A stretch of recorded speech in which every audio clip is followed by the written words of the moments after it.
여러분, 오늘 이제 우리가 3주째 우리 교회는 기도합니다라는 제목으로 이제 3주차 맞이하고 있고, 또 이 수요일마다 또 강사 목사님들 오셔서 큰 은혜의 시간들 우리 가운데 허락해 주셨는데, 오늘 세 번째 주, 오늘은 순천 참길교회 목사님이십니다. 이름이 너무 좋죠? 저는 참 자꾸 어떻게 이렇게 이런 이름을 지으셨을까? 그래서 어떤 교회에서요 연락이 왔대요. 우리도 그 이름 좀 써도 되냐고, 이름이 너무 좋다고. 그 정도로 이름을 아주 잘 지으셨어요. 그래서 교회도 아주 아담하고 예쁜 교회 목사님이십니다. 순천 참길교회 박양규 목사님이시고, 우리 노회에서 또 서기를 맡으셔서 수고하시고 애쓰시는, 또 저에게들 또 형님같이 잘해주시는 그런 목사님이십니다. 이 시간 목사님 나오셔서 증거해 주실 하나님의 말씀 우리 함께 보겠습니다. 디모데후서 4장 6절부터 18절까지 말씀입니다. 디모데후서 4장 6절부터 18절 우리 교독해서 읽겠습니다. 전제와 같이 내가 벌써 부어지고 나의 떠날 시각이 가까웠도다.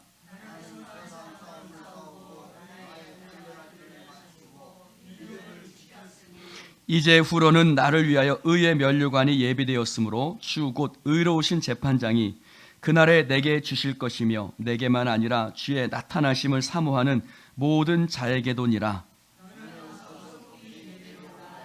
데마는 이 세상을 사랑하여 나를 버리고 데살로니가로 갔고, 그레스게는 갈라디아로, 디도는 달마디아로 갔고,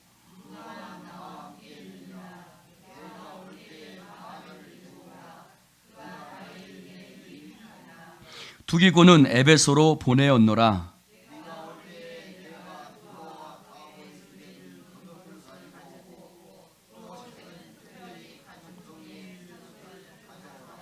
구리 세공업자 알렉산더가 내게 해를 많이 입혔음에 주께서 그 행한 대로 그에게 갚으시리니,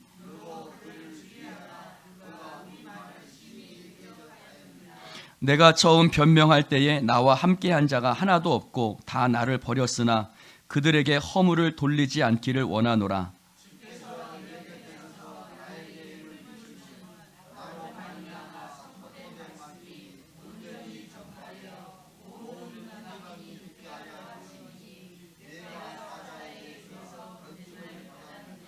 함께합니다. 주께서 나를 모든 악한 일에서 건져내시고 또 그의 천국에 들어가도록 구원하시리니, 그에게 영광이 세세 무궁토록 있을지어다. 아멘. 아멘. 오늘 사모님도 같이 오셨는데 저 뒤에 계시는 박수로 한번 맞이하겠습니다. 네. 사모님이 미인이시죠? 여러분 아멘 해주셔야 돼. 설교를 원래 다 하실 때는. 사모님이 미인이시죠? 네. 네. 저에게 또 형님처럼 잘해주시지만 외모는 제 형님이 아니라 우리 허준원 형님 같이 생기셨습니다. 네. 우리 박양교 목사님 나오셔서 우리의 인생을 돌아보면서 이와 같은 제목으로 말씀 전해 주실 때 큰 은혜가 있을 줄로 믿습니다. 우리 박수로 맞이하도록 하겠습니다. 할렐루야. 아유, 감사합니다. 아유, 너무나 크게 선전한 것 같아. 그냥 대충 하셔도 충분할 일을 너무나 감사하게 잘 소개해 주셔서 진심으로 감사를 드립니다. 또 이렇게 또 오늘 초대해 주셔서 또 여러분 앞에 나와서 함께 하나님 말씀 또 은혜 나눌 수 있도록 은혜 주심도 감사를 드립니다. 우리 먼저 잠깐 기도하고 말씀 보도록 하겠습니다. 말씀으로 천지 만물을 지으시고 또 말씀으로 지금도 역사하시는 하나님, 제 많은 이 종을 말씀의 종으로 세우셨사오니 저희 제된 모습은 십자가에 가려주시고 주님만을 나타내게 하옵소서. 우리 예수님교회 온 성도들이 주님만 바라보고 듣게 하옵소서. 예수님의 이름으로 기도하옵나이다. 아멘. 말씀의 제목은 같이 한번 보시죠. 우리의 인생을 돌아보면서. 그래요. 말기암 환자가 생을 마감하는 그 호스피스 병동에서 환자들을 돌본 사람이 지켜보는 결과 많은 환자들이 마지막으로 남긴 사연을 보았더니 만족보다는 후회가 훨씬 더 많았다고 그럽니다.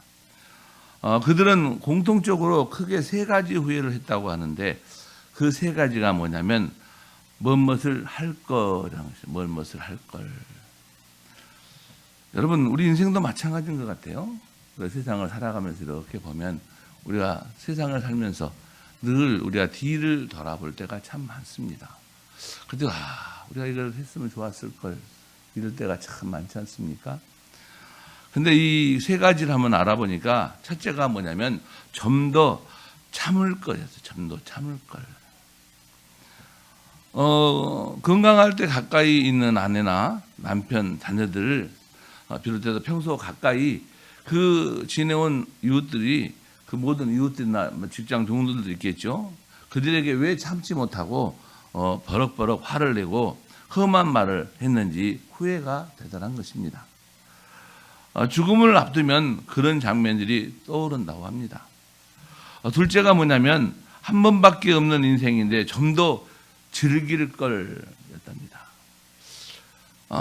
자식들을 뒷바라지하느라고 또 남부럽지 않게 잘 살아보려고 죽을 등 말 등 뭐 이렇게 온갖 어려움을 참고 사는 동안에 그만 불치의 병에 걸려서 이 세상을 떠나게 된다면 여러분요 얼마나 억울하겠습니까? 셋째가 뭐냐면 남들에게 좀 더 베풀고 살 걸. 그래요. 그저 내 가족, 내 식구들만 위해서 살다 보니까 남이야 죽든 말든 나하고는 상관이 없는 그런 일이라고 생각하고 아예 관심을 갖지 않고 살았다는 것입니다. 남에게 후하게 한번 베풀고 살아갈 걸. 정말 남에게 뭔가 보탬이 될 걸. 이렇게 후회를 하더라는 것입니다. 여러분, 이 세 가지 후회가 되지 않게끔 하려면 반대로 살면 되지 않겠습니까? 첫째는 좀 더 참고 사랑하고 용서하면 됩니다. 둘째는 좀 더 감사하고 기뻐하며 행복하며 살면 됩니다. 셋째는 좀 더 베풀고 섬기며 살면 되지 않겠습니까? 그러면 우리는 후회 없는 인생을 살게 될 것입니다. 그런데 그게 그리 쉬운 일인가요? 살다 보면 그렇게 쉬운 일은 아닙니다. 마음과 생각은 그렇게 할 수 있어도 행동으로 옮겨서 한다는 것은 참 어렵습니다. 오늘 우리 권사님이 기도하시면서 예수님 교회, 근데 저는 예수님 교회라고 들리는데 우리 목사님은 예수님 교회가 아니라 예수님 교회로 들렸나 봐요.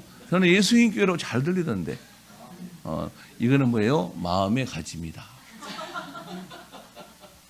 우리 권사님이 부담이 돼서 올라오시니까 벌써 그냥 우리 목사님이 벌써 떠는 거예요. 아이고 또 외부의 목사님 부르셨는데 실수하면 어쩔까 염려하는 마음이 있다 보니까 귀에 저는 잘 들렸어요. 예수님 교회라고. 아이고 우리 권사님이 참 발음을 잘하신다 이렇게 생각을 했습니다. 그리고 참 너무 은혜스러운 기도였어요. 우리 보통 젊은 친구나 저희들 교회도 마찬가지입니다. 저는 교회 그 기도할 때 써서 올라가라고 그래요. 왜냐하면 중언무언하지 말고 창세기부터 요한계시록까지 기도하지 말고 간단하게 정확하게 하는 게 좋다. 근데 우리 권사님은 오늘 그냥 올라오셔서도 정말 딱 필요한 말씀만 딱 기도하신 걸 제가 듣고 참 은혜였습니다. 이 사도 바울은 믿음의 아들 디모데에게 보낸 편지에서 자신은 이제 세상 떠날 시간이 가까웠는데 믿음을 지키며 사명을 감당하며 후회 없는 인생을 살았다고 고백하면서 하나님이 자신을 위해서 의의 면류관을 예비해 주었다고 말하고 있습니다. 그래서 이 디모데에게도 너도 나처럼 후회 없는 인생을 살다가 그 면류관을 함께 받기를 원한다라고 우리에게 말씀하고 있는 것이죠. 그는 우리에게도 후회 없는 인생을 살라고 말씀합니다. 여러분, 이 용혜원 시인이 쓴 이 가을이 지나 다시 겨울이라는 시가 있습니다. 제가 보기에는 이렇게 생겼어도 참 시를 좋아합니다. 생긴 거는 지 맘대로 생겼어도 눈, 코, 입은 정확히 붙어 있어서 참 제가 시를 참 좋아합니다. 근데 이 용혜원 그 시인의 시를 더 좋아하죠. 이 시에 보니까 이런 시가 있어요. 떠나라는 것을 알고 있습니다. 손끝에서 시린 바람이 불고 눈빛엔 차가움이 가득합니다. 언제나 함께 해주고 사랑해 줄 것만 같더니 훌훌 떠나버린 것 같습니다. 이 시의 내용처럼 무덤덤 얼마나 보기에는 간단한 이런 내용이지만은 여러분요, 올 여름 얼마나 더웠습니까? 참 더워도 이렇게 더울까? 우리가 인생을 살면서 가장 더위를 느껴본 해가 올해였다라고 해도 뭐 별반 틀리지 않을 정도로 참 더위도 더위지만 긴 더위였지 않았습니까? 근데 여러분요, 이 더위는 가고 또 신선한 가을이 되는가 싶더니 어제부터 갑자기 이렇게 또 추위가 찾아오니 이제 겨울이 다가오구나라는 느낌을 느끼지 않습니까? 한 해가 또 이렇게 기울어가고 있구나라는 생각이 듭니다. 자연계에는 여러분요, 봄, 여름, 가을, 겨울이 있다는 사실은 너무 잘 알지 않습니까? 이 자연의 계절은 1년을 365일을 단위로 다시 돌아오고 작년에 봤던 그 봄의 새싹이 다시 볼 수가 있습니다. 지금 아름다운 단풍도 천천히 단풍이 지금 내려오고 있는데 여러분들이 산에 가보셨나 몰라요? 어제 그제 사이에 갑자기 이렇게 단풍이 들기 시작한 것을 보았습니다. 내년에도 이 가을의 단풍을 다시 볼 수가 있다는 것이죠. 그렇지만 인생은 딱 한 번뿐이기 때문에 지나간 이 시간을 되돌려서 조금도 다른 방법으로 살고 싶다고 해도 그렇게 할 수가 없습니다. 그저 추억만 할 뿐 그때 그 시절로 돌아갈 수는 없습니다. 그래서 인생을 가르쳐서 꼭 한 번 주어졌다고 해서 뭐라 그래요? 일생이다 그럽니다. 일생. 한 번밖에 살지 못하는 인생 말입니다. 지나간 시간을 잡을 수 없고 지나간 사건을 돌이킬 수가 없지 않습니까? 한 번 가버리면 다시는 돌이키지 못합니다. 뒤로 한 발자국도 되돌아갈 수도 없고 오직 앞으로만 뚜벅뚜벅 걸어가야 하는 것이 바로 인생입니다. 우리 7080 되신 분들은 이런 복음성 잘 아실 건데요. 아시면 같이 한번 불러볼까요? 가는 세월 그 누구가 잡을 수가 있나요? 흘러가는 시냇물을 막을 수가 있나요? 여러분요, 이게 왜 복음성이냐고 또 웃을 사람도 있겠죠. 복음성이 없으니까 복음성이 나는 거예요. 이 아가들이 자라나서 어른이 되듯이 슬픔과 행복 속에서 우리도 변하려고 변했구려 하지만 이것만은 변할 수가 없다 그러지 않습니까? 새들이 저 하늘을 날아서 가듯이 달이 가고 해가 가고 산천동이 다 바뀌어도 이 내 몸이 흙이 돼도 내 마음은 영원하리라 그러지 않습니까? 사랑하는 성도 여러분, 하나님이 정해놓으신 자연의 겨울이 오고 있습니다. 기온이 영하의 날씨로 변하고 엄동설한 차가운 겨울이 오고 있습니다. 겨울이 오기 전에 상가들의 나무들은 겨울을 준비하기 위해서 아름답게 물들었던 잎사귀들을 땅에 다 떨어뜨립니다. 낙엽이 떨어지는 것은 바람 때문에 떨어진 것이 아닙니다. 날이 추워서 떨어진 것도 아닙니다. 나무들 스스로 겨울을 견디기 위해서 잎을 떨어뜨리는 것입니다. 나는 이 잎을 간직해 왔다라고 해서 이 잎을 붙잡고 있는 순간 나무는 겨울에 얼어서 다 죽고 맙니다. 그러므로 나무들이 이 이파리들을 다 떨어뜨리는 것은 끝이 아니라 새로운 봄의 향연을 준비하는 시간인 것입니다. 이것은 우리의 인생도 마찬가지입니다. 사도 바울은 인생의 마지막을 결산하는 시간을 오늘 본문에서 겨울이라고 표현하고 있습니다. 그런데 자연의 사계절은 순차적으로 오지만은 인생의 계절은 순서가 없습니다. 인생의 겨울은 나이와 상관없이 어느 한순간에 질병이나 사고로 갑작스럽게 찾아올 수가 있습니다. 따라서 우리는 지금까지의 삶을 정리해보고 남은 생애 동안 한 번밖에 주어지지 않는 인생을 하나님과 사람 앞에서 보다 잘 살기 위한 새로운 마음가짐을 위한 시간을 가져야만 합니다. 오늘 본문에서의 이 사도 바울은 로마 감옥에 두 번째 투옥되어 있는 그런 상황입니다. 그 당시 상황을 보러 보아서는 그는 이제 멀지 않은 시간에 인생을 마감해야 될 것을 예감하고 있었던 것 같습니다. 현재 나이도 70이 넘어선 노인이지만은 그러나 병들고 늙어서 죽어가고 있는 것이 아닙니다. 그가 처한 여러 가지 상황이 아마 내년 봄에 어느 시간에는 내가 순교하게 될 것이다라고 순교를 예감하고 있었던 것 같습니다. 그래서 6절에서 그는 이렇게 말하지 않습니까? 전제와 같이 내가 벌써 부어지고 나의 떠날 시각이 가까웠도다.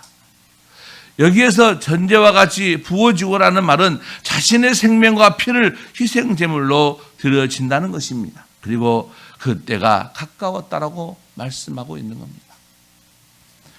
그는 차가운 감옥에서 육체적으로도 그 살을 얘는 겨울 추위에 체감을 느끼면서 인생의 겨울인 죽음이 바로 앞에 있음을 예감하고 있습니다. 삶을 정리하는 그 마지막 순간에 그는 지금 여러 가지를 생각하고 있다는 거 아니겠습니까? 무엇보다도 그는 세상을 떠날 날이 가까웠다고 생각하는 그 순간에 사랑하는 믿음의 아들 디모데가 너무나도 그리워집니다. 한 번 더 그 얼굴이 보고 싶었던 것입니다. 그래서 믿음의 아들이요 동역자인 디모데에게 편지를 씁니다. 너는 어서 속히 내게로 오라. 너는 겨울 전에 어서 오라. 죽음을 앞둔 바울이 디모데에게 왜 이런 부탁을 했겠습니까? 멀리 에베소에 떨어져 있는 그 사랑하는 제자를 겨울 전에 속히 오라고 한 것은 인생의 겨울이 닥치기 전에 준비할 것이 있었기 때문인 것입니다. 사랑하는 여러분, 언젠가 우리들 인생도 차가운 겨울이 닥칠 것입니다. 아니 분명히 우리에게도 어느 날인가 어느 시간인가 내가 알지 못하는 그 순간에 인생의 차가운 겨울은 여러분 임하게 될 것입니다. 어쩌면 오늘 밤이 내 인생의 마지막 밤이 될는지 우리는 장담할 수는 없습니다. 그러므로 여러분 기억하십시오. 인생은 오는 순서는 있어도 가는 순서는 없습니다. 그런데 우리의 인생은 이 땅에서 죽음으로써 모든 것이 끝나는 것이 아닙니다. 우리에게는 죽음 이후에 영원한 삶이 있습니다. 이 땅에서의 삶은 순간이겠지만은 죽음 이후의 삶은 영원합니다. 그리고 그것은 천국과 지옥으로 결정이 될 것입니다.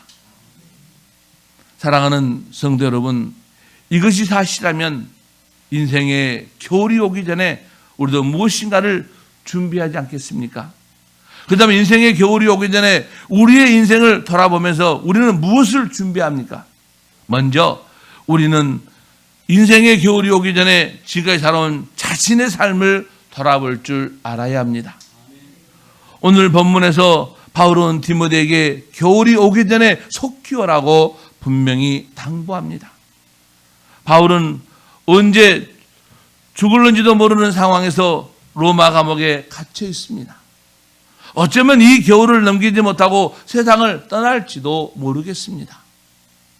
그가 어떤 이유 때문에 디모데로 하여금 겨울이 오기 전에 빨리 오라고 했는지는 구체적으로 언급한 바가는 없습니다만 그 이유를 분명히 알 수는 없습니다. 우리는 본문에 나와 있지 않은 것은 우리는 스스로가 생각할 수는 있어도 말하는 것은 어렵습니다. 여러분, 그러나 우리는 여러 가지 그런 상상을 해볼 수는 있지 않습니까? 아마도 날씨가 추워지니까 겨울을 보다 따뜻하게 보내려고 아마 그런 심정이었는지도 모르겠습니다. 그래서 13절에 보면 내가 올 때 분명히 뭐라고 그랬습니까? 두루와 가보의 집에 둔 겉옷을 가지고 오라고 하지 않았습니까? 겨울을 지나기 위해서는 따뜻한 외투가 필요했습니다. 그러나 보다 중요한 것은 지금 사도 바울은 죽음을 앞둔 시점에서 지금까지 살아온 자신의 인생을 정리할 필요를 느껴진지도 모릅니다. 사랑하는 여러분, 인생의 겨울이 오기 전에 우리 인생을 돌아보면서 우선적으로 해야 할 일들이 무엇입니까? 어쩌면 남들처럼 돈도 더 많이 벌어야 할 것입니다. 어느 정도 사회적인 지위나 명예도 가져야 할 것입니다. 어쩌면 우리들 가운데는 내일 죽더라도 한 시간만이라도 건강하게 살았으면 하는 분도 있을 것입니다. 우리들에게는 인생의 겨울이 오기 전에 하고 싶은 일들이 참으로 많습니다. 갖고 싶은 것도 너무도 많습니다. 이루고 싶은 것들도 너무도 많습니다. 보고 싶은 사람도 많습니다. 그러나 정말 안타까운 것은 이토록 많은 것을 성취하고 싶지만은 만족스럽게 이루지 못하고 인생의 겨울을 맞이하게 된다는 사실입니다. 아니, 대부분의 경우는 후회하면서 인생의 겨울을 맞이하게 될 것입니다. 스위스의 어느 한 노인이 80세를 맞게 되었습니다. 이 노인은 자신이 살아온 인생을 돌이켜보면서 시간의 양을 계산한 통계를 만들어서 세상에 내놓았습니다. 그의 80년 되게 이렇게 소비되고 있었다라고 말합니다. 그는 20년 동안 잠을 잤습니다. 움직이지도 않고 생각지도 하지 않는 시간을 어떤 일보다도 많이 썼던 것입니다. 그리고 21년 동안을 노동에 바쳤습니다. 또 6년이라는 세월을 식사하는 데 사용을 했습니다. 남이 약속을 지키지 않아서 기다린 시간이 무려 5년이었습니다. 그리고 또 다른 5년을 불안스럽게 혼자 낭비해버렸습니다.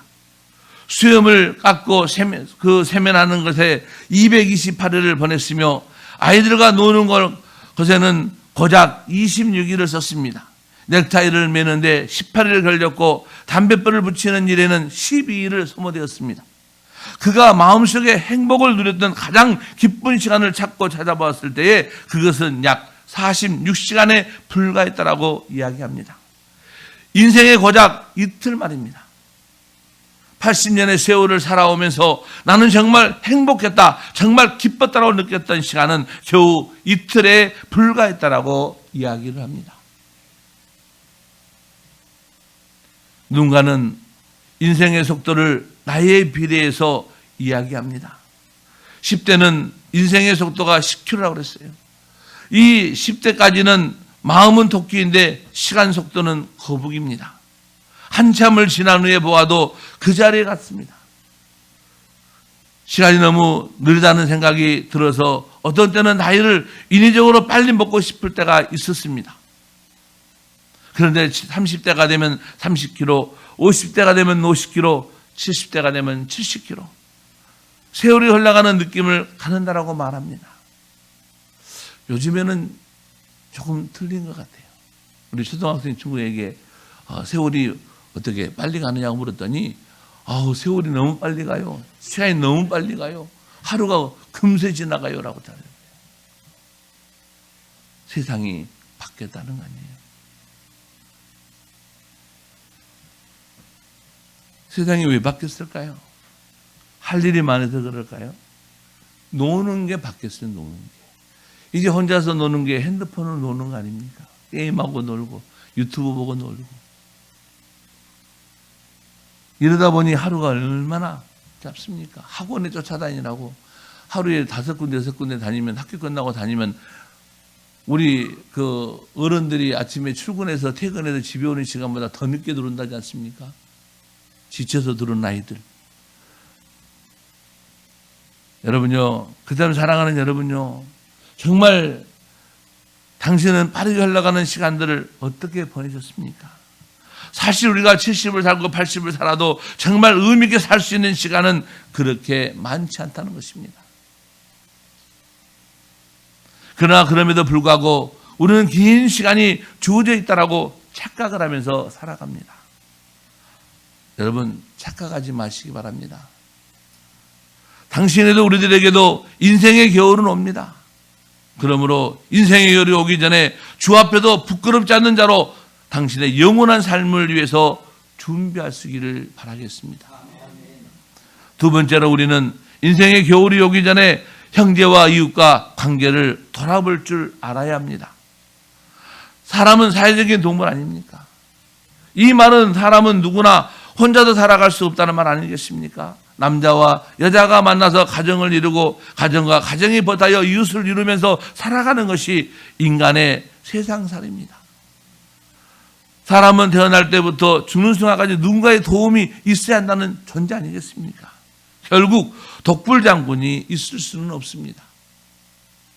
그러나 그럼에도 불구하고 우리는 고슴도치처럼 서로에게 상처를 주기도 하고 상처를 받기도 합니다. 그래서 소중히 할 인간관계가 뒤틀어지고 깨어지기도 합니다. 사랑하는 여러분, 하나님도 나에게 가족을 주시고 이웃을 주신 것은 서로를 헛들고 미워하고 싸우라고 주신 것이 아닙니다. 서로 사랑하고 이해하고 용서하는 가운데 행복하게 살라고 주셨습니다. 이 사실을 우리는 하나님께서 아담에게 화로 주실 때에 돕는 배필로 주셨다는 사실에도 우리는 알 수가 있습니다. 돕는 배필이라는 말은 영의 성경에서는 헬프라고 그랬습니다. 헬프. 나의 부족함을 도와주고 그의 부족함을 내가 도와주는 관계로서 가족과 이웃을 주셨습니다. 그렇기 때문에 그의 부족함이 보인다면 그것은 내가 그의 부족함을 채워줘야 한다는 사실을 잊지 마시기 바랍니다. 그리고 그가 내 옆에 있을 때 잘하십시오. 부족하지만 그래도 그가 내 옆에 있을 때 열심히 사랑하십시오. 나에게 그나마 싸울 대상이 있고 소리칠 대상이 있다는 것은 행복의 좋은 사치입니다. 우리는 그 사랑을 할 수 있는 시간이 그렇게 많지 않다는 사실을 기억하셔야 합니다. 오늘 본문을 자세히 살펴보면 아주 외롭고 처량한 늙은 사도 바울의 모습을 보게 됩니다. 그는 지금 인생의 마지막 겨울에서 수많은 사람들의 얼굴을 떠올리고 있습니다. 그 가운데 먼저 데마가 생각이 납니다. 데마라고 하는 사람은 본래 바울의 제자요 함께하는 믿음의 동역자였습니다. 성경의 여러 곳에도 보면 데마의 이름이 늘 소개됩니다. 데마도 너희와 함께 문안한다. 데마가 나와 함께한다. 그리고 성경의 여러 곳에서 바울은 데마를 아주 여러 곳에도 자랑을 했습니다. 그런데 핍박이 어렵고 힘들어서 바울과 같이 통해하지 못하고 결국에는 세상을 사랑해서 바울을 버리고 떠나가 버렸습니다. 그는 지금 배신의 아픔을 경험하고 있습니다. 다음으로는 디도가 생각이 납니다. 오늘 본문에서 디도는 갔다라고 말하지 않습니까? 죽을 날만을 기다리고 있을 이 바울을 마냥 지켜보고 있을 수만 없었던 것 같습니다. 그래서 디도는 자기의 할 일을 위해서 갔다라고 했습니다. 그런가 하면 갈라디아로 간 그리스게 자신에게 해를 많이 입혔던 구리세공업자 알렉산더, 결국 모두가 다 떠나가고 바울 곁에는 지금 의사인 누가만 남아서 그를 지켜보고 있습니다. 사랑하는 여러분, 인생의 겨울 앞에선 이 늙고 힘없는 외로운 바울의 모습을 한번 상상해 보십시오. 알던 사람들이 하나둘씩 떠나갑니다. 이리서 가고 저리서 갑니다. 다 떠나갑니다. 그래도 고독합니다. 그에게는 지금 사람이 그리운 것입니다. 이것이 인생의 겨울입니다. 그래서 바울은 사랑하는 믿음의 아들 디모데에게 겨울 전에 속히 오라고 했던 것입니다. 그는 지금 죽기 전에 보고 싶은 얼굴을 한 번만 더 보고 싶은 마음이 있었을 것입니다. 그래서 그는 디모데를 부르고 있습니다. 당시 지중해는 겨울이 되면 이 항해가 불가능할 정도로 배 사장이 어려웠습니다.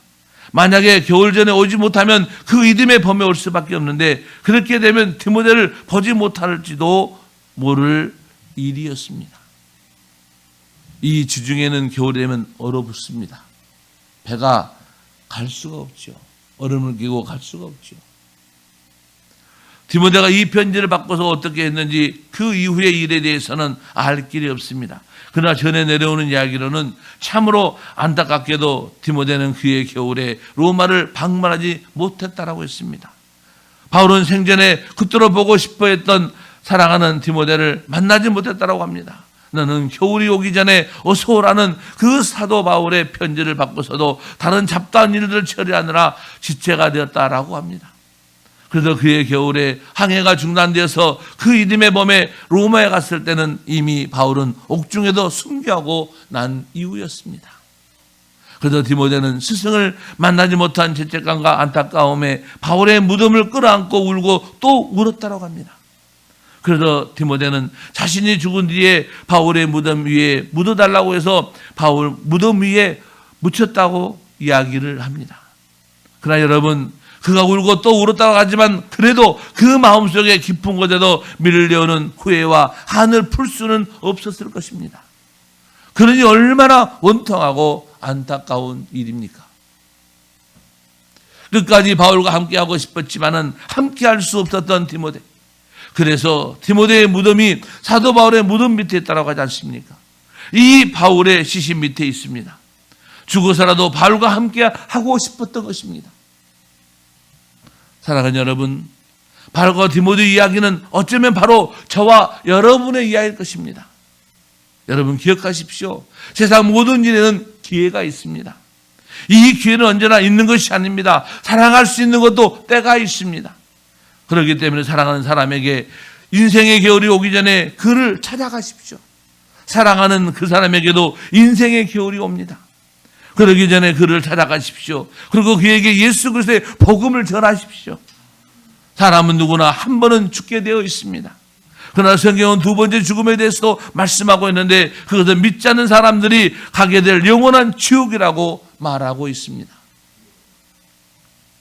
성경에 보면 부자와 거지 나사로는 비슷한 시간에 죽지 않았습니까? 한 사람은 지옥으로 가고 한 사람은 천국으로 갔습니다. 부자는 지옥에서 몸부림을 치며 호소합니다. 아버지 아브라함이여 구하노니 나사로를 내 아버지 집에 보내셔서 내 형제 다섯이 있는데 저희에게 증가하여 저희로 이 고통받는 곳에 오지 않게 해 주옵소서라고. 그렇습니다. 우리는 겨울 전에 와달라고 하는 이웃들의 울부짖음을 들을 수가 있어야 합니다. 사랑하는 여러분, 겨울이 오기 전에 한 번쯤은 찾아가 봐야 할 사랑하는 내 이웃이 누구입니까? 속히 찾아가 보시기 바랍니다. 그리고 그에게 생명의 복음을 전하십시오. 어쩌면 바쁜 시간 때문에 찾아가는 일을 미루다가 디모데처럼 영원히 후회하게 될지도 모릅니다. 우리에게는 지금 당장 하지 않으면 영영 할 기회가 없는 일들이 있을 수 없이 많습니다. 얼마나 수많은 일들이 많습니까? 일세 동안 단 한 번밖에 없는 기회, 지금 놓치면 다시는 붙잡을 수 없는 기회들이 있습니다. 그것은 바로 믿지 않는 사랑하는 영혼들에게 생명의 복음을 전하는 일입니다. 사랑하는 여러분, 어쩌면 우리가 알고 있는 사람들 중에는 봄이 오기 전에 세상을 달리할 사람들이 있을 수도 있습니다. 금년 이 겨울 가기 전에 내가 알고 있는 사람들 가운데 누가가 죽게 될지도 아무도 알 수가 없습니다. 우리 부모님일 수도 있고 친구일 수도 있습니다. 그러나 여러분 생각해 보십시오.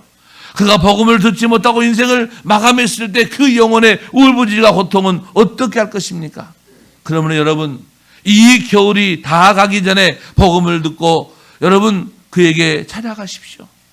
주님께로 인도해야 할 사랑하는 영혼을 위해서 몸부림치며 전도하십시오.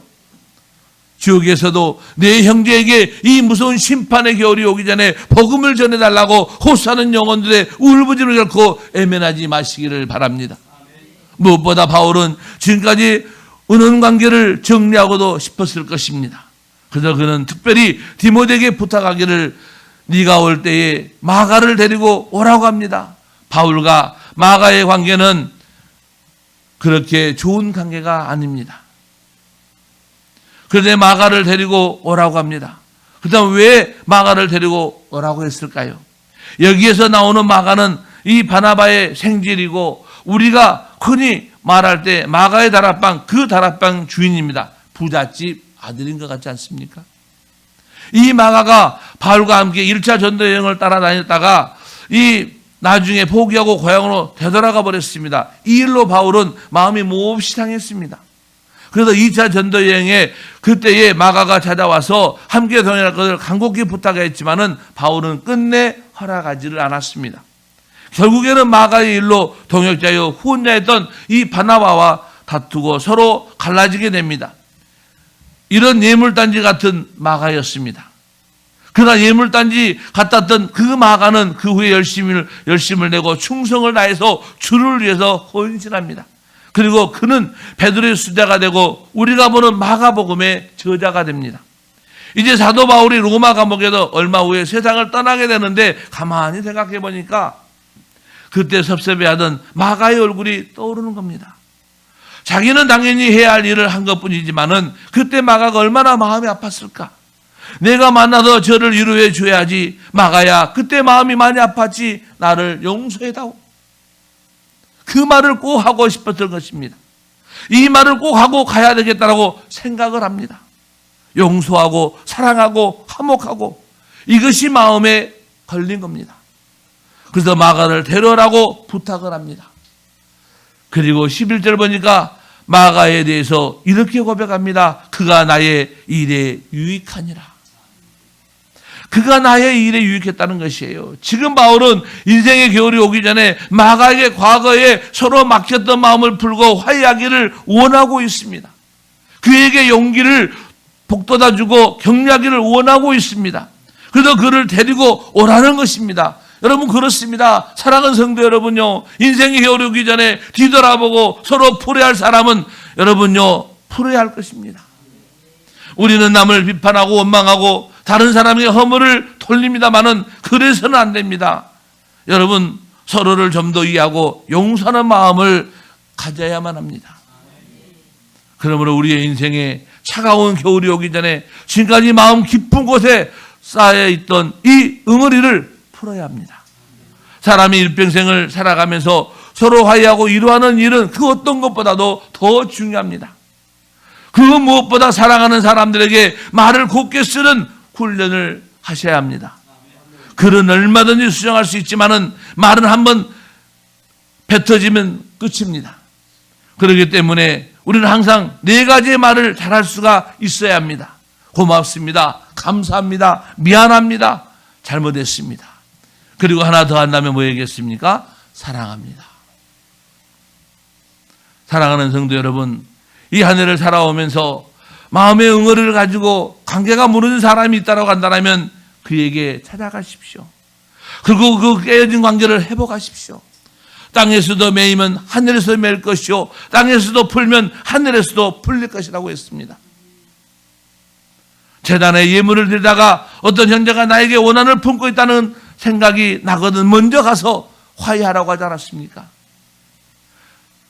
너희 의가 서기관과 바리새인보다 더 낫지 못하면 결코 천국에 들어가지 못한다고 했습니다.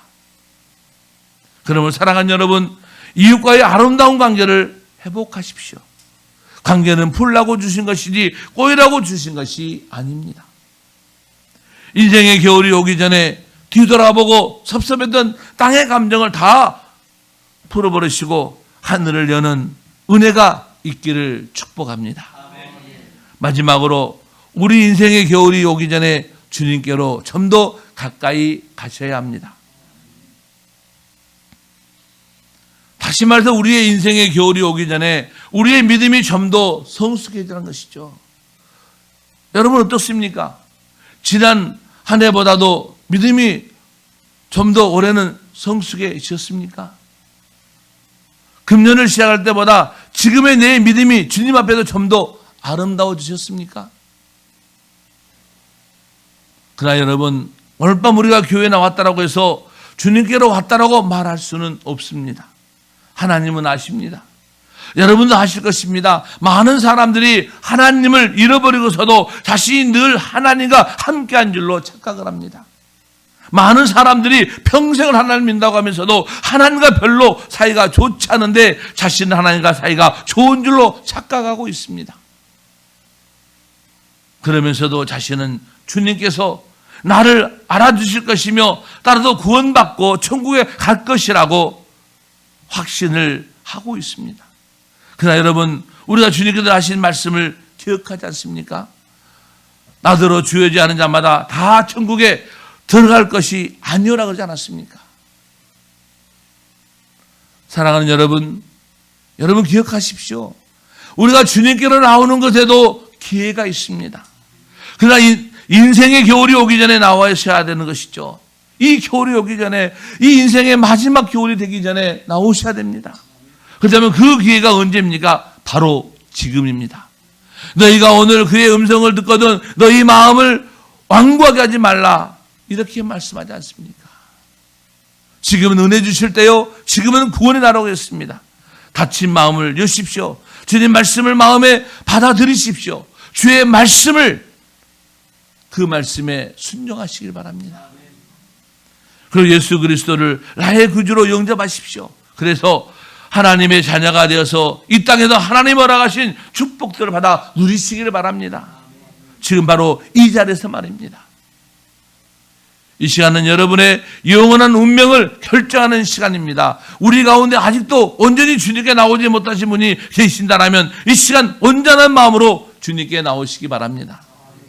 죄를 온전히 회개하고 주님 앞에 나와 주님의 제자가 되십시오. 인생의 겨울이 오기 전에 좀 더 가까이 주님께로 나오시기 바랍니다.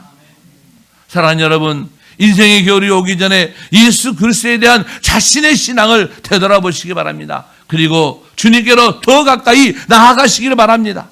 그저 그리스도의 이름으로 모였다 흩어지는 그리스도께 그런 모임 중에 어떤 한 개원이 아니라 예수 그리스도의 삶을 따라가는 제자의 삶을 사시기를 주님의 이름으로 축복합니다. 결단하시기를 바라겠습니다. 그래서 인생의 겨울이 오기 전에 잘 믿어보십시오. 정말 예수 잘 믿어보십시오. 내 인생의 마지막 자리에서, 여러분 그 마지막 자락에서 정말 참 잘 믿었다, 주님 감사합니다라고 고백하면서 떠날 수 있는 그 삶의 그 자락을 만들어 보십시오. 우리가 믿는 것에도 기회가 있습니다. 그러므로 예수를 한번 제대로 정말 잘 믿어보십시오. 제대로 한번 믿어보십시오. 또 내 신앙에 열심이 없고 뜨거움이 없다라면 겨울이 오기 전에 신앙의 열심을 회복하시기 바랍니다. 오늘 이 교회에 와서 이렇게 처음 딱 둘러보니까, 여기 보니까 우리 교회는 기도합니다. 함께 기도하는 교회는 결코 죽지 않는다. 그런데 날짜를 이렇게 보면 3번 3단계를 하고 있구나를 봤어요. 단계적으로. 보통 그냥 21일, 40일 이렇게 하는데 여기는 또 다른 우리 박 목사님의 특이한 특수한 그런 계획이 이렇게 세워져 있었구나. 그 속에 이 못난 종을 불러서 밤예배에 한번 인도하게끔. 이 머리 대단한 머리, 좋은 머리예요. 외식시켜 준 거냐, 외식시켜 주는 거. 얼마나 이 외식은 여러분요 정말 귀하더라고요. 제가 물어봤어요. 설교를 몇 분을 해야 됩니까? 라고. 그러니까 언제 그 옆에 사람하고 이야기하는데 설교를 짧게 5분 설교를 해야 명 설교자라고 이야기를 하더라고요. 우리 박 목사님이. 그래서 제가 20분만 해야 됩니까? 물어봤어요. 목사님 그냥 하고 싶은 대로 하세요. 아니 정말 몇 시간 몇 분 해야 되냐? 저는 40분 설교합니다. 45분. 그래서 물어봤어요. 지난번에 1시간 하던데요. 다른 사람은. 딴 목사님 1시간 했대요. 그래서 그래. 제가 정말 이곳에 와서 어떤 설교를 해야 할까? 어떤 말씀을 선포해야 우리 성도님과 서로 교제가 될까? 교통이 될까? 저는 늘 기도할 때 그럽니다. 하나님, 제가 사람에게 설교하지 않고 하나님께 하는 설교를 해주십시오. 하나님이 받으시는 예배가 되도록, 하나님이 들으시기에 합당한 설교가 되도록 제가 그러한 설교를 할 수 있도록 하나님 되게 은혜를 주십시오라고 참 많이 합니다. 그래서 오늘 이곳에 와서 굉장히 고민을 많이 했습니다. 어떤 말씀을 선포해야 할까? 부탁은 받긴 받았는데,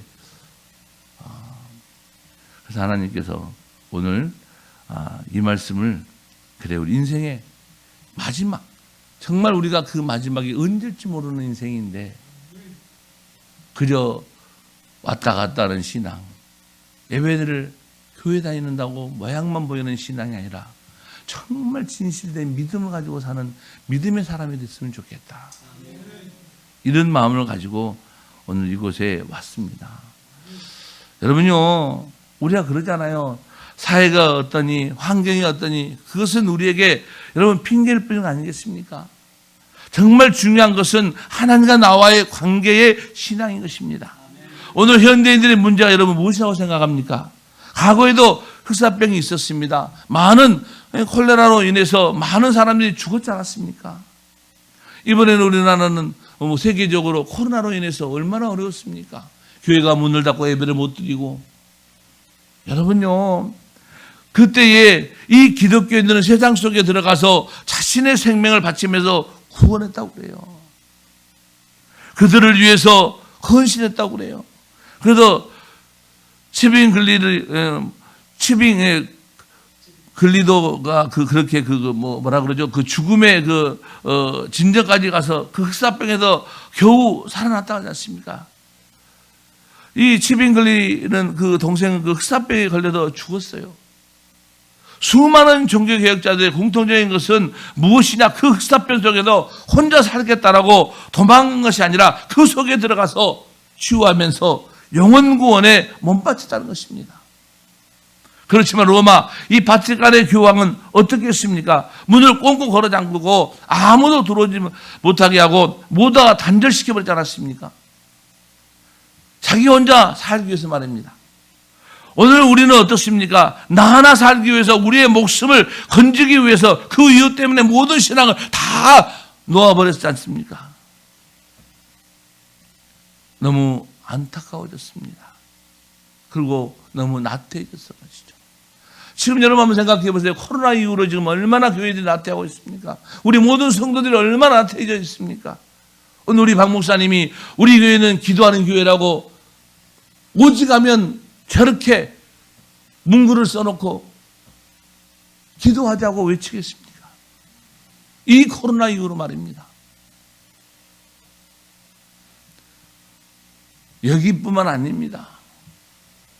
지금 이 코로나를 겪던 모든 백성들, 믿음의 성도들이 모두가 다 지금 이렇게 나태해지고 핑계가 되어 있고, 아직도 여러분요, 영상으로 예배하고 교회 나오지 않은 성도들이 얼마나 많은지 몰라요. 이제는 편해져 버렸어요. 집에서 그렇게 틀어놓고 방송으로 있으면서 다리 쭉 뻗고 그냥 그 예배입니까? 화장실도 갔다 오고 물도 마시고 의자에 앉았다 소파에 앉았다 바닥에 앉았다 누웠었다. 이게 예배입니까? 그러면서도 자기들은 예배 드렸다고 그래요. 또 어떤 분은 그러더라고요. 인터넷 방송 보면서 아이고 말씀 좋구나 헌금 보내면 그거 됐지 뭐. 이게 예배 아니거든요. 모이는데 힘쓰라고 그랬어요.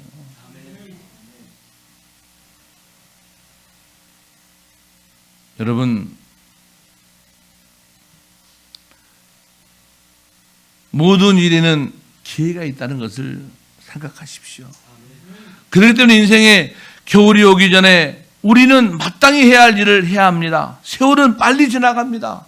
우리 가정에도 겨울이 옵니다. 부부간이라도 영원히 같이 사는 것이 아닙니다. 오랜 세월을 같이 살다 보면은 서로가 귀한 줄을 모르고 살다가 너무나도 쉽습니다. 그래도 등한히 하기가 너무 쉽지 않습니까? 그러나 여러분 기억하십시오. 가정에도 겨울이 옵니다. 매일 저녁 시간에 집으로 돌아오던 남편이 어느 순간인가 돌아오지 않을 때가 있습니다. 저녁에 집에 돌아오면 따뜻한 밥을 지어놓고 언제나 반갑게 맞아주던 사랑하는 아내의 얼굴이 대신해서 차가운 벽이 당신을 맞아주는 날이 올 것입니다. 그렇기 때문에 서로가 더 귀한 줄 알고 더 깊이 사랑할 수 있기를 바랍니다. 서로가 귀한 줄 알고 서로 아끼고 서로 속썩이지 말고 겨울이 오기 전에 더 많이 사랑하시기를 바랍니다.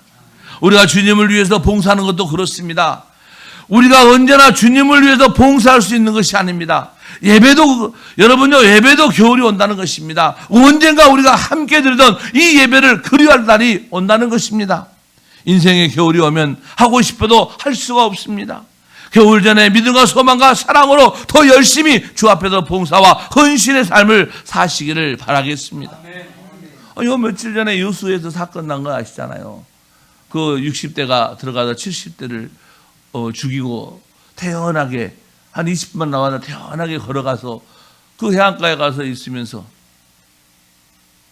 저는 이제 그 사건만 일어났다는 얘기 들었는데 여러분들 차이도 와이프가 그러는 거예요.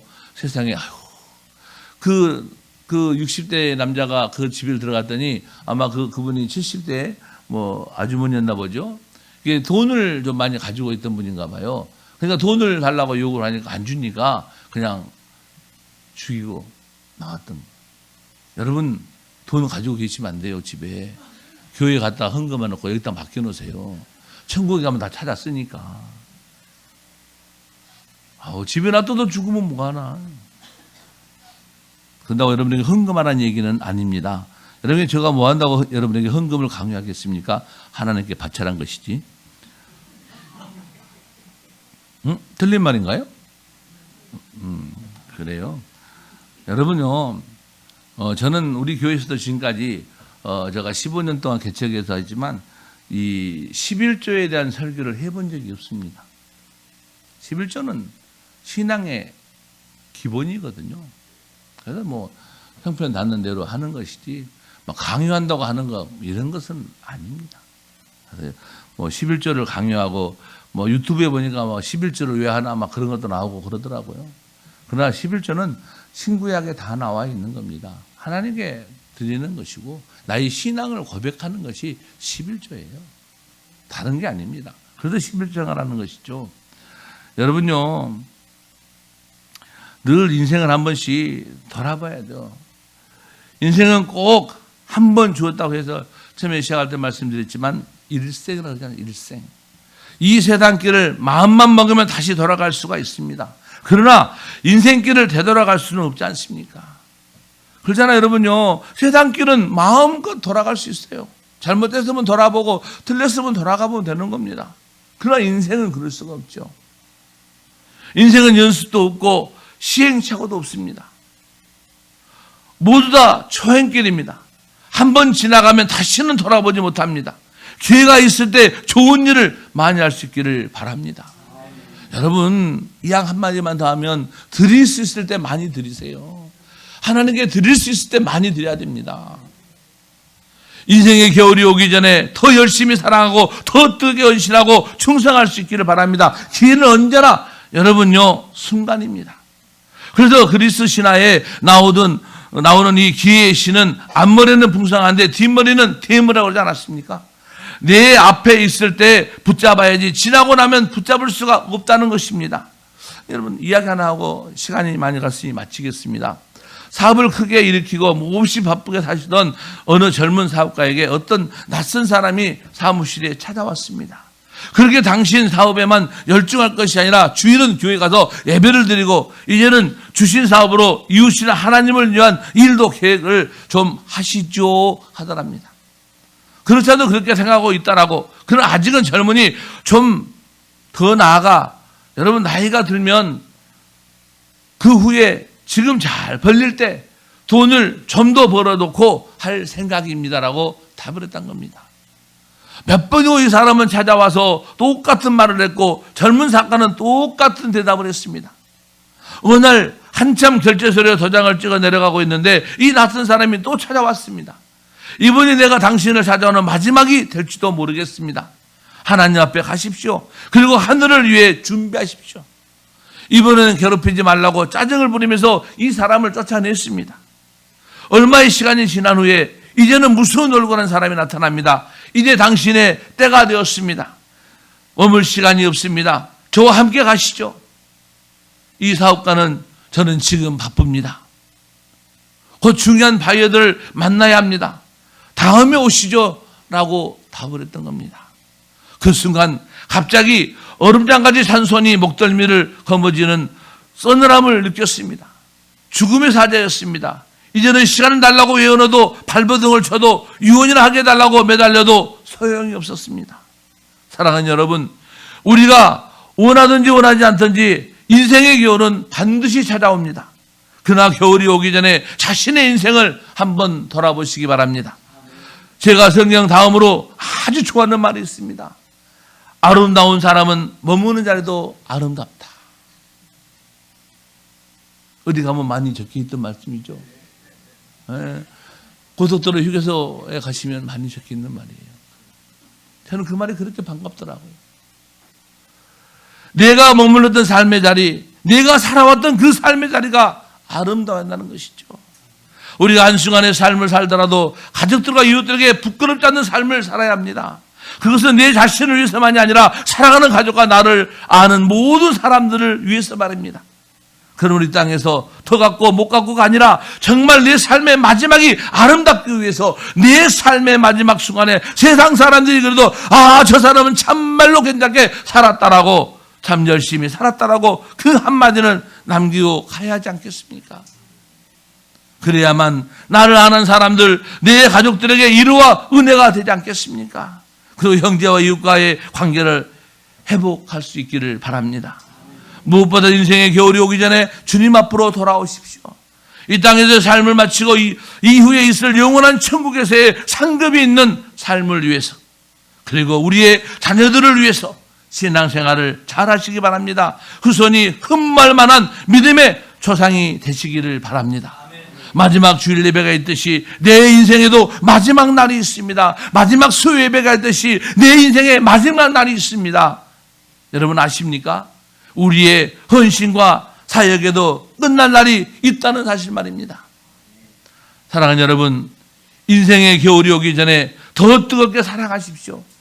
인생의 겨울이 오기 전에 하나님과 사람들에게 감동을 주는 멋진 일들을 많이 하십시오. 인생의 겨울이 오면 너도 가고 나도 갑니다. 그러므로 진실하고 성실하게 살아가야 하시길 바랍니다. 여러분, 비전을 이루는 일에 성실하십시오. 헌신도 건강할 때, 헌금도 있을 때 천국에 쌓으십시오. 인생의 겨울이 반드시 옵니다. 하나님 앞에 나를 드리는 일에도 이제는 성실하고 진실하십시오. 사람들 앞에서도 그 초라한 옹졸한 모습을 벗어버리고 던져버리고 넉넉한 마음으로 사랑하시고 섬기시기를 바랍니다. 그러한 삶을 사시기를 주님의 이름으로 축원합니다. 사랑하는 여러분, 우리 모두는 하나님의 친히 당신의 형상을 따라서 지으시고 택하신 존귀한 사람입니다. 그러므로 존경받고 존경을 받는 사람이 되시기 바랍니다. 인생의 겨울이 영광스러운 사람은 하나님 앞에서나 사람 앞에서나 잘 산 사람인 것을 분명히